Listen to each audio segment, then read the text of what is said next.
Cristo. Estamos pregando lá em Efésios, capítulo 1, não é isto? Efésios, capítulo 1. Dê uma olhada também. Efésios, capítulo 1. Versículos hoje de 1 a 7.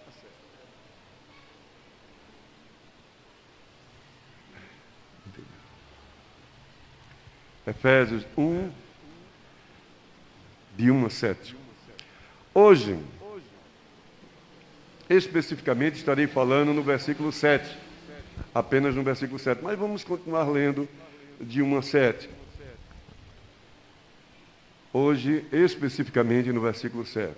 Mas Efésios 1, de 1 a 7, diz assim a palavra de Deus. Desculpem, não é de 1 a 7, é de 3 a 7. Perdão.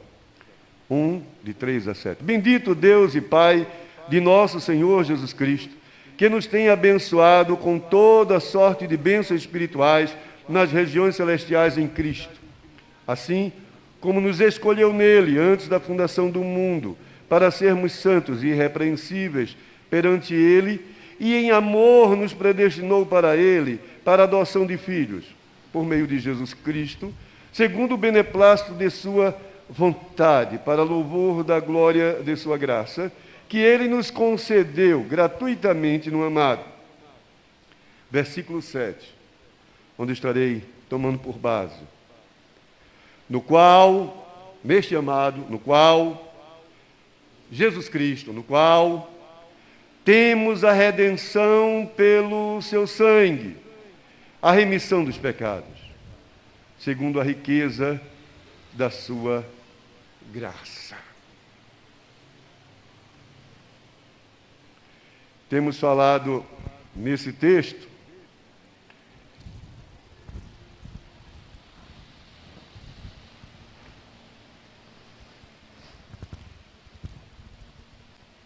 antes de entrarmos de férias, ou na licença concedida pelo Conselho, já que não havíamos tirado férias completa, tínhamos falado em Efésios, começamos a falar em Efésios capítulo 1, deste versículo 3 ao versículo 7, e falamos sobre, por sua graça nos alcançou Jesus.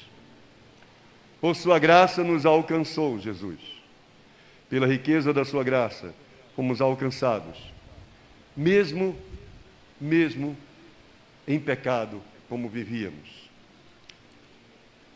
Mas nós falamos também, em um outro domingo, planejou Deus nossa salvação.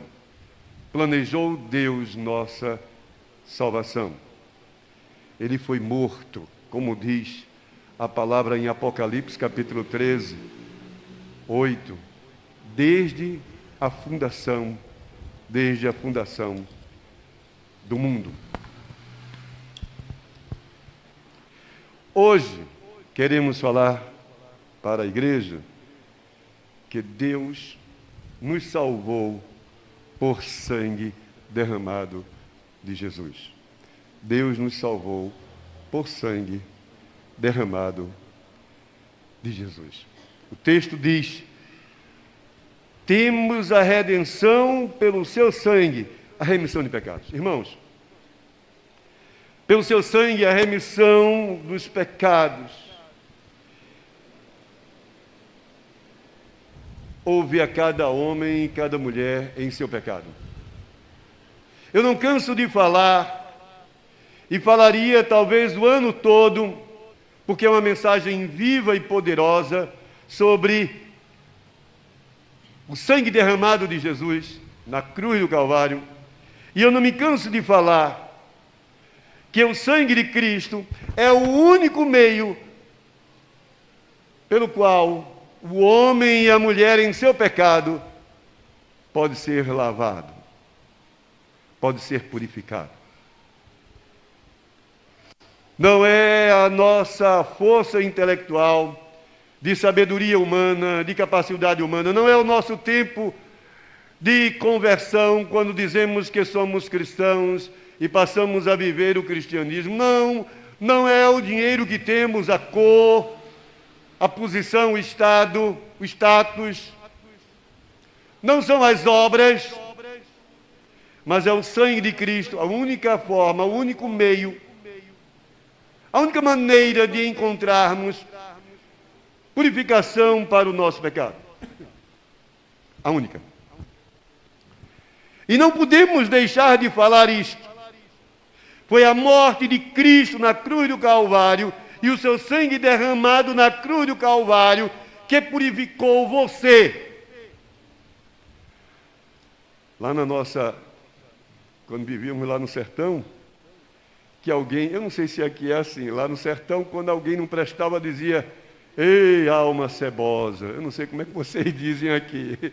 É a mesma coisa? É, não sei. Juarez? Não sei. Lá era assim. Vocês eu não posso dizer. De vocês eu não posso falar. Mas eu era uma alma cebosa.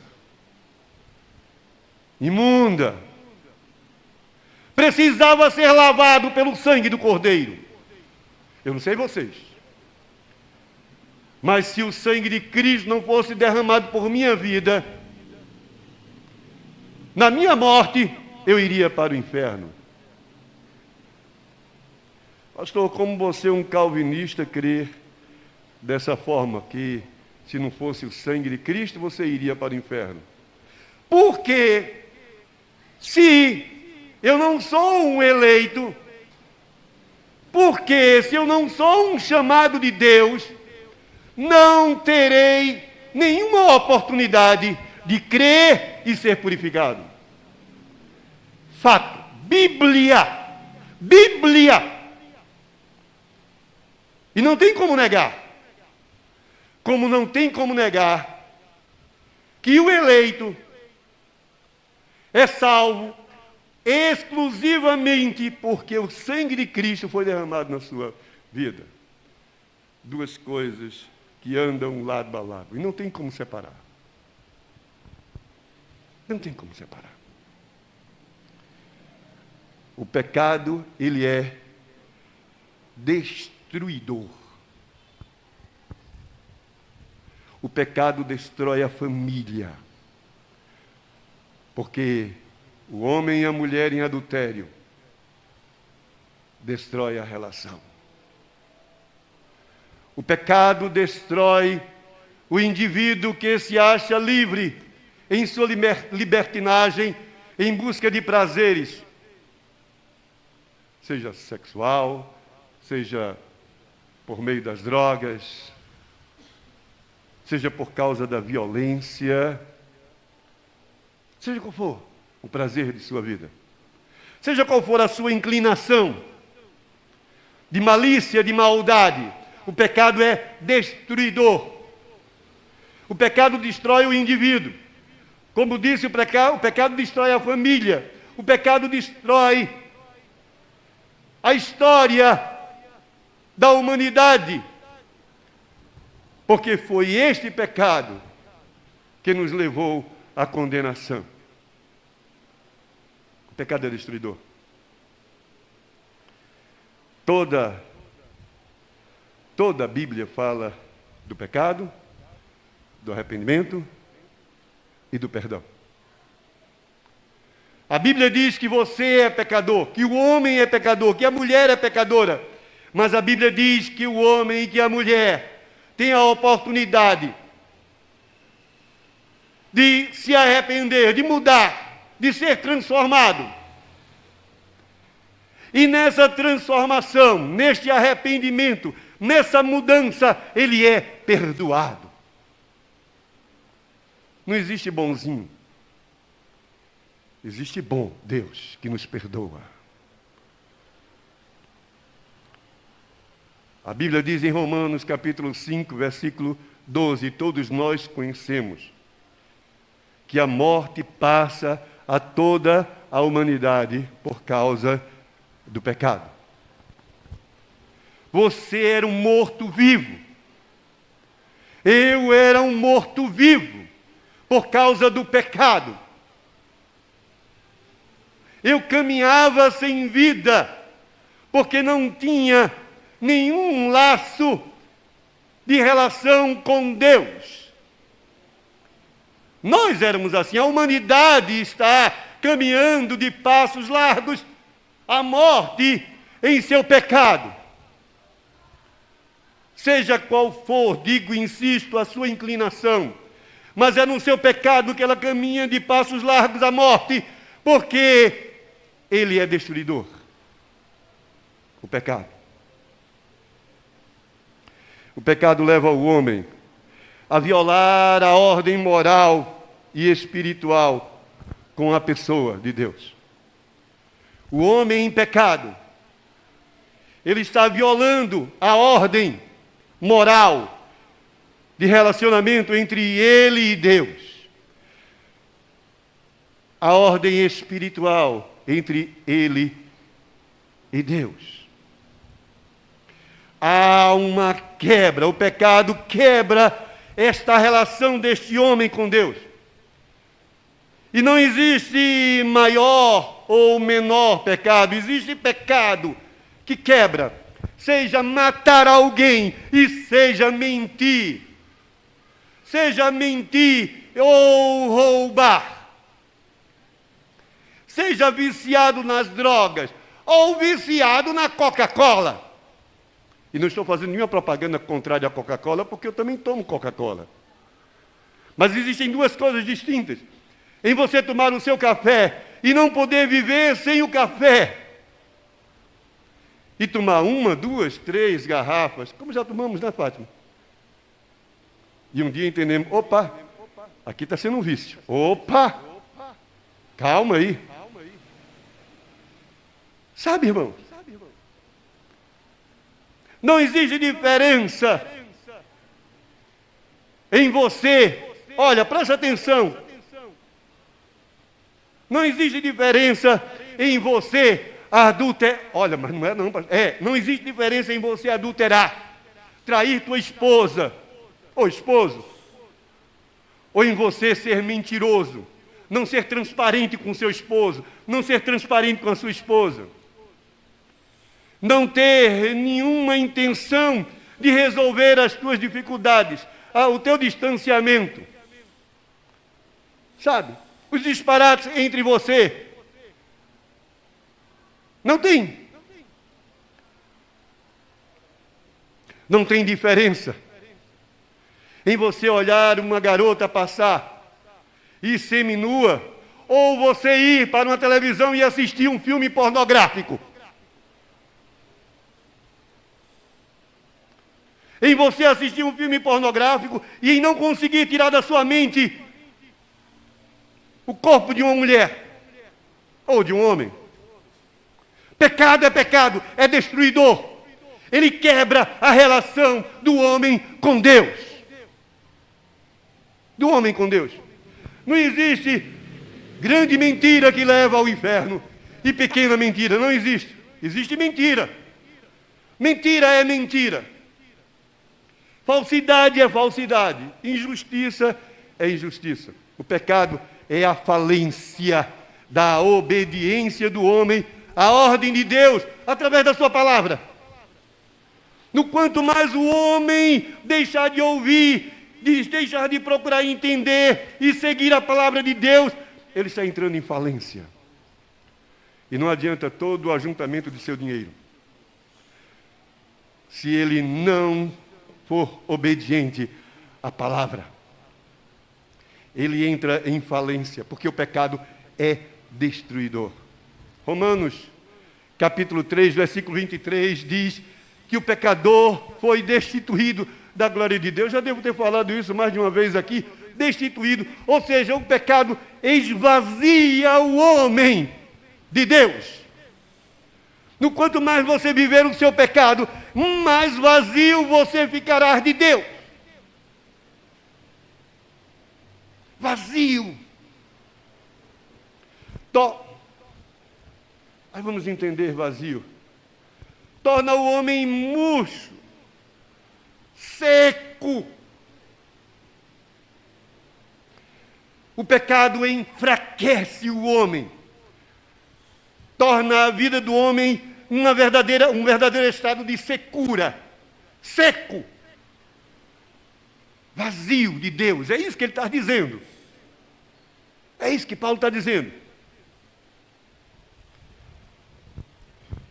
O homem, fisicamente, mental ou espiritual, ele passa a ter uma vida sem florescer.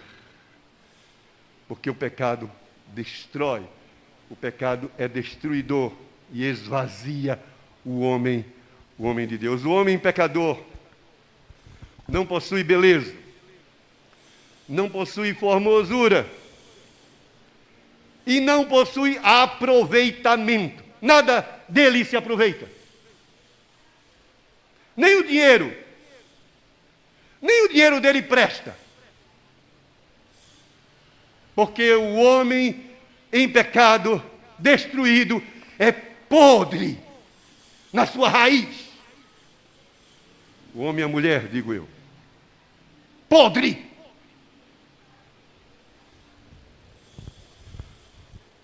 O pecado é desvio do bem para o mal. O pecado desvia o homem do bem para o mal.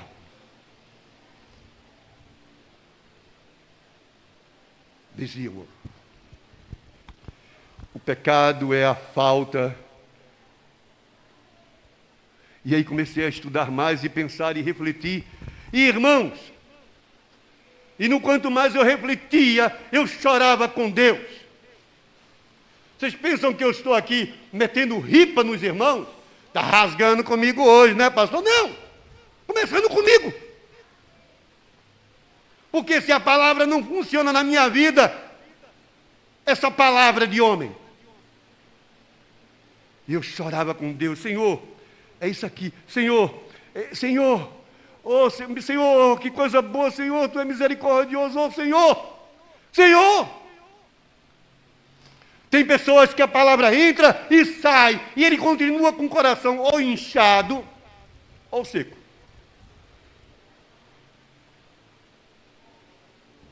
Porque quando eu digo que é a falta da justiça de Deus na vida deste homem, este pecado impede uma vida de santidade. Ele não consegue ter uma vida de santidade. Necessária a relação com Deus. Romanos 6, 17 e 18 e 19 diz que o homem é escravo do pecado para a morte. Este homem vivia, no nosso pecado, por causa do nosso pecado, e todo aquele que vive o seu pecado, todo aquele que está preso ao seu pecado, ele é escravo para a morte. Escravo, vencido, derrubado, interrompido a continuar a sua caminhada, infeliz, por causa do seu pecado, destruidor a sua vida. E diz o texto que este homem, nós no nosso pecado, entregávamos os nossos membros à maldade. O homem em seu pecado entrega os seus membros, o seu corpo, a sua mente, a sua voz, sabe? Os seus olhos, os seus atos, para a maldade. Para a maldade. Vencidos, murcho, seco, podre, somos nós, por causa do pecado que é destruidor.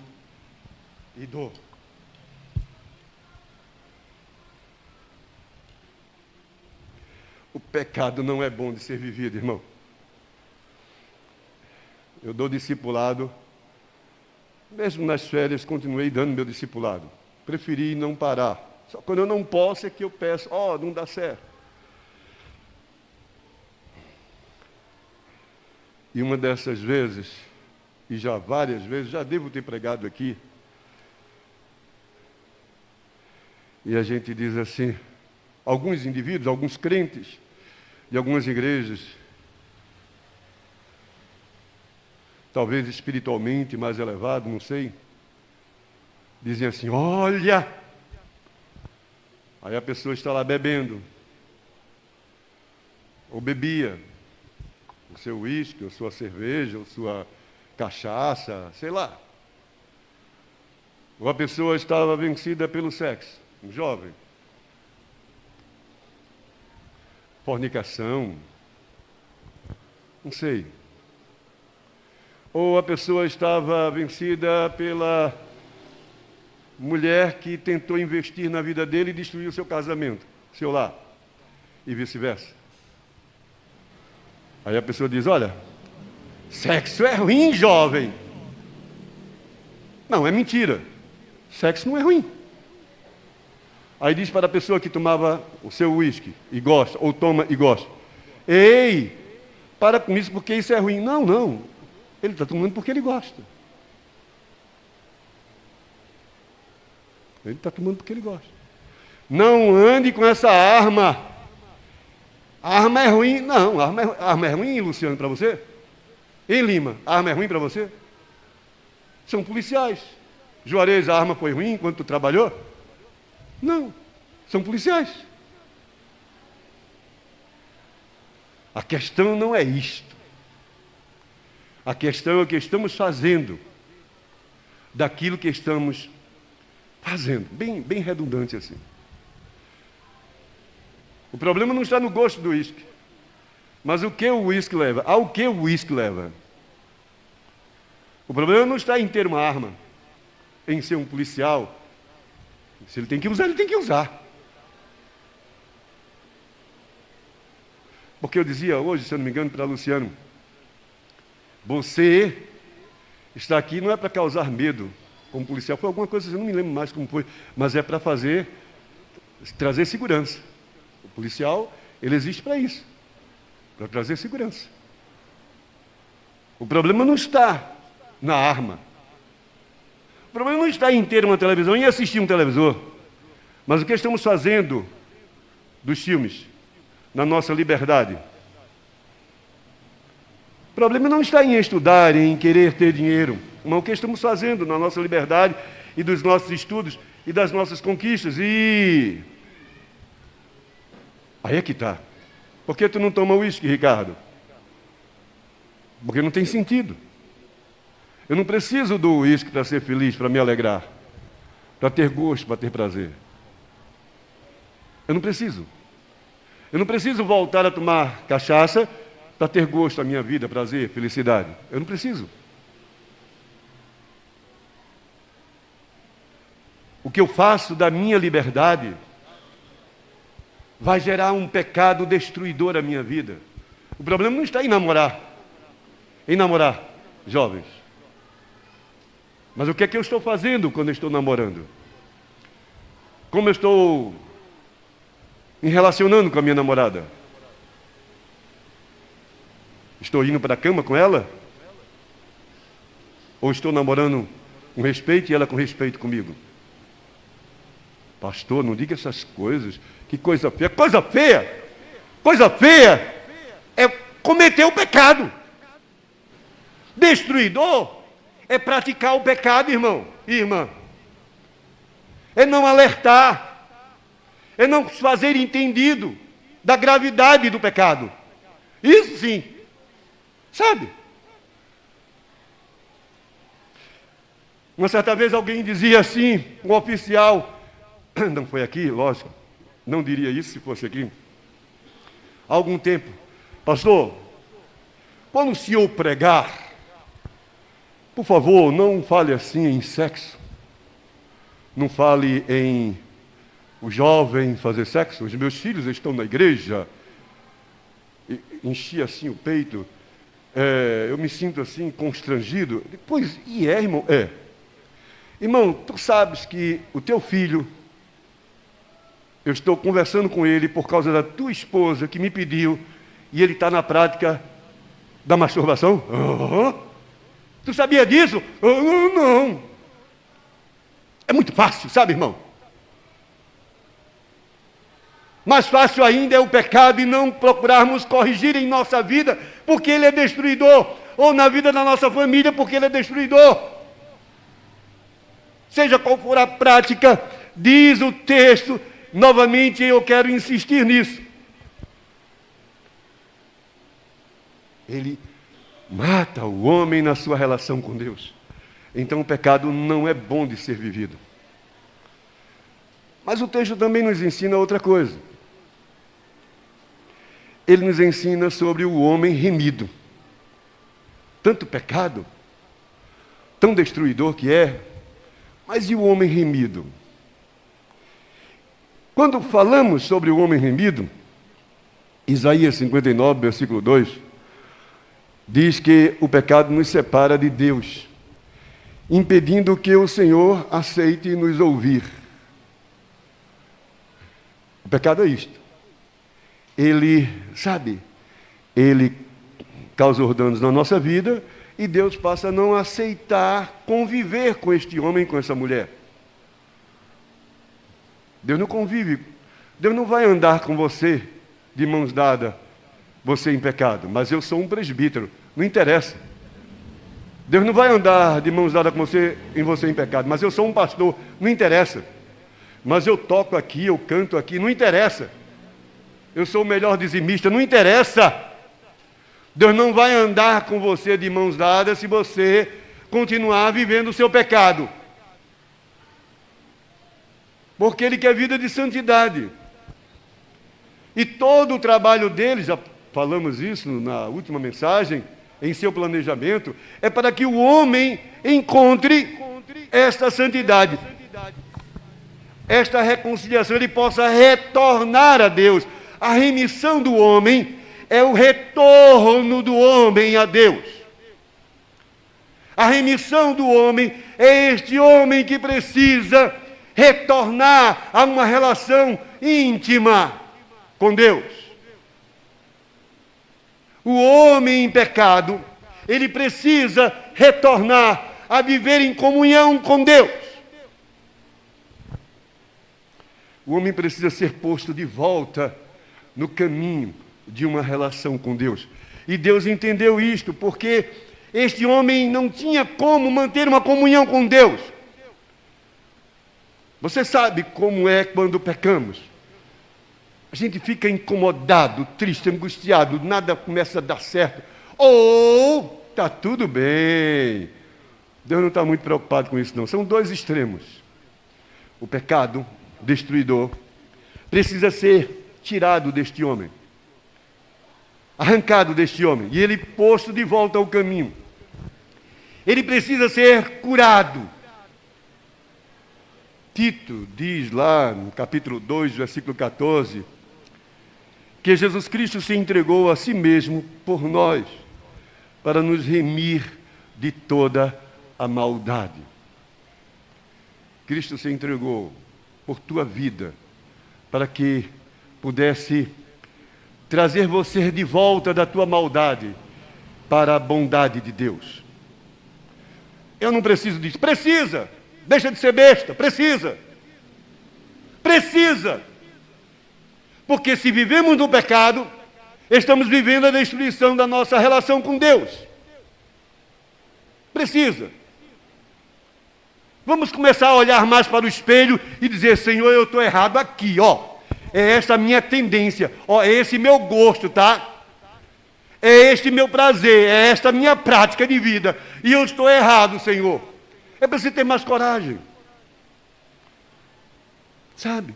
Nós precisamos ter mais coragem.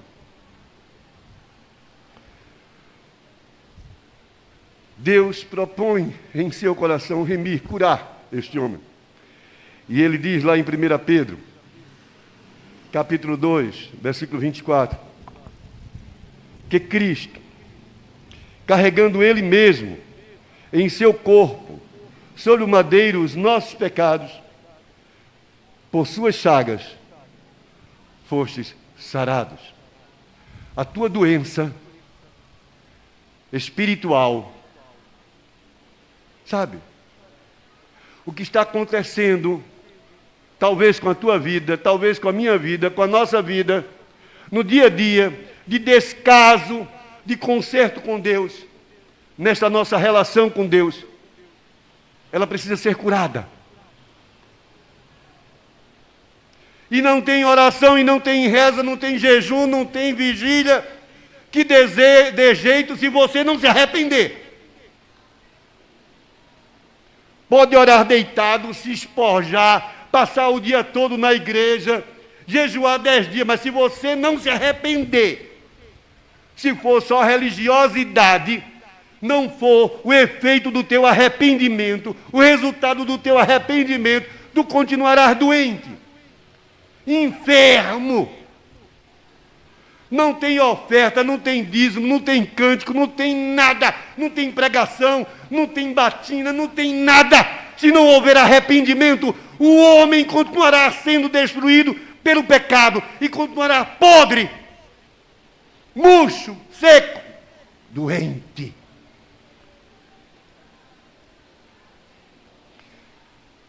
Lemos que o pecado foi substituído. É isso que Pedro está dizendo. Em seu mal, pelo perdão da força da justiça de Deus. A remissão foi a absolvição do pecador condenado. O homem em pecado foi absolvido quando Cristo remiu este homem, quando Cristo resgatou este homem, quando Cristo se tornou a redenção deste homem. O homem em pecado precisa da remissão de Cristo. Ele precisa ser absolvido pelo sangue de Jesus Cristo derramado lá na cruz do Calvário. Não é a tua igreja, não são os teus atos, os teus bons caminhos, mas o que Cristo faz na minha e na tua vida. Aleluias. Ainda 1 Pedro 1,18 diz: fostes resgatados do vosso fútil procedimento, da tua inútil atitude, modo de viver. Cristo te resgatou, te remiu. Por isso que ele diz no texto que fomos remidos dos nossos pecados. Irmãos, Efésios 1:7, quando fala desta redenção de Deus ao homem, mostra que a ação remidora de Deus torna este homem parte dele. O céu nos pertence, mas o céu nos pertence porque fomos remidos. O céu nos pertence porque o sangue de Cristo foi derramado pela vida do homem e da mulher em seu pecado. E ele, quando acredita e se arrepende, é remido. É trazido de volta à comunhão com Deus.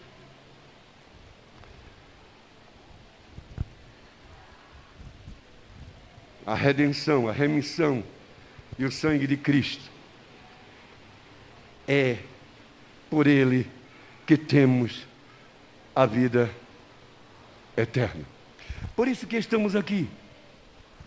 Por isso que participaremos do pão e do vinho.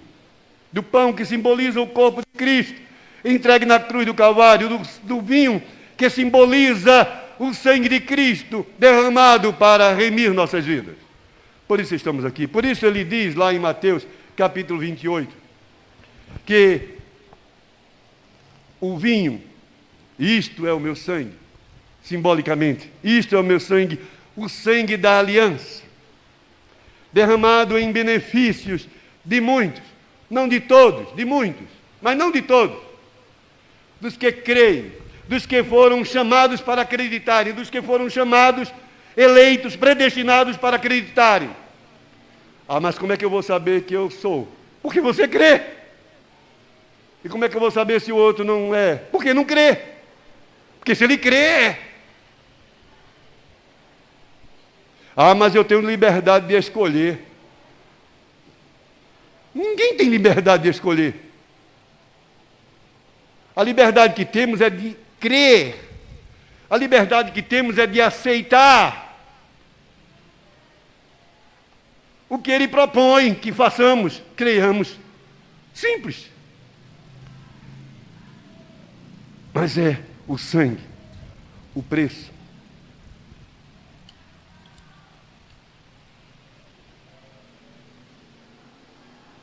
O sangue e o preço. Eu quero encerrar dizendo assim que o sangue, o preço,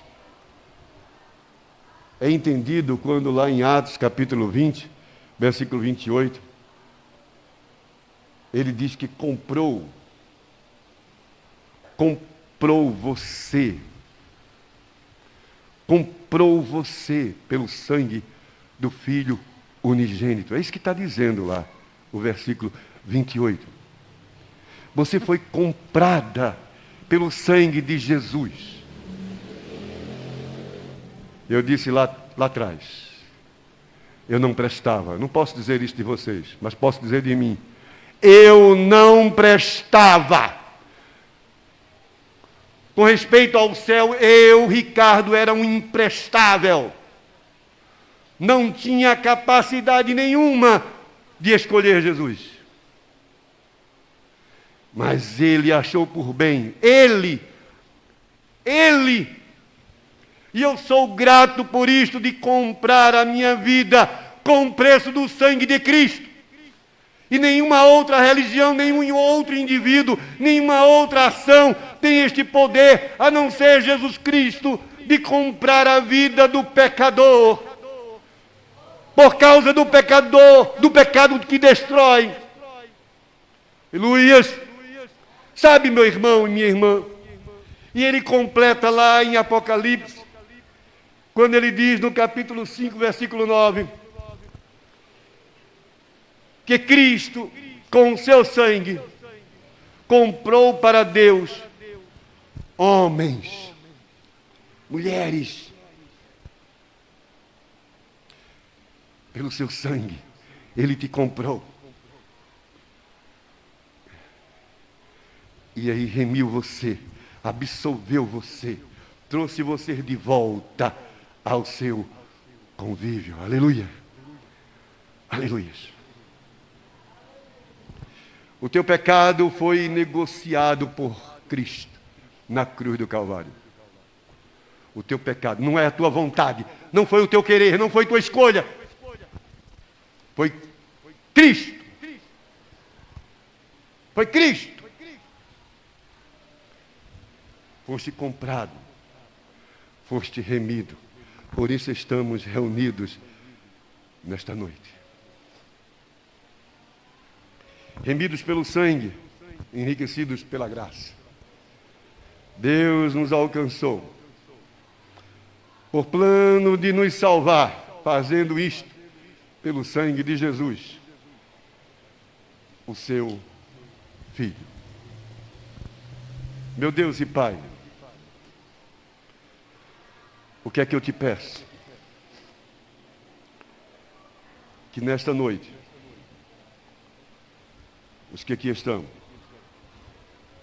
se sintam perdoados pelo entendimento da Tua palavra, que Tu nos remiste, comprando-nos com o Teu sangue.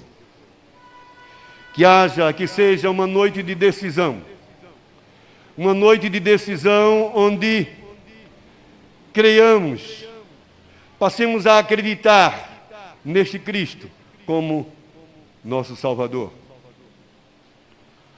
como o seu sangue, o objeto derramado na cruz, suficiente para ser o perdão à nossa vida, em nome de Jesus, em nome de Jesus Cristo. Esta é a minha oração.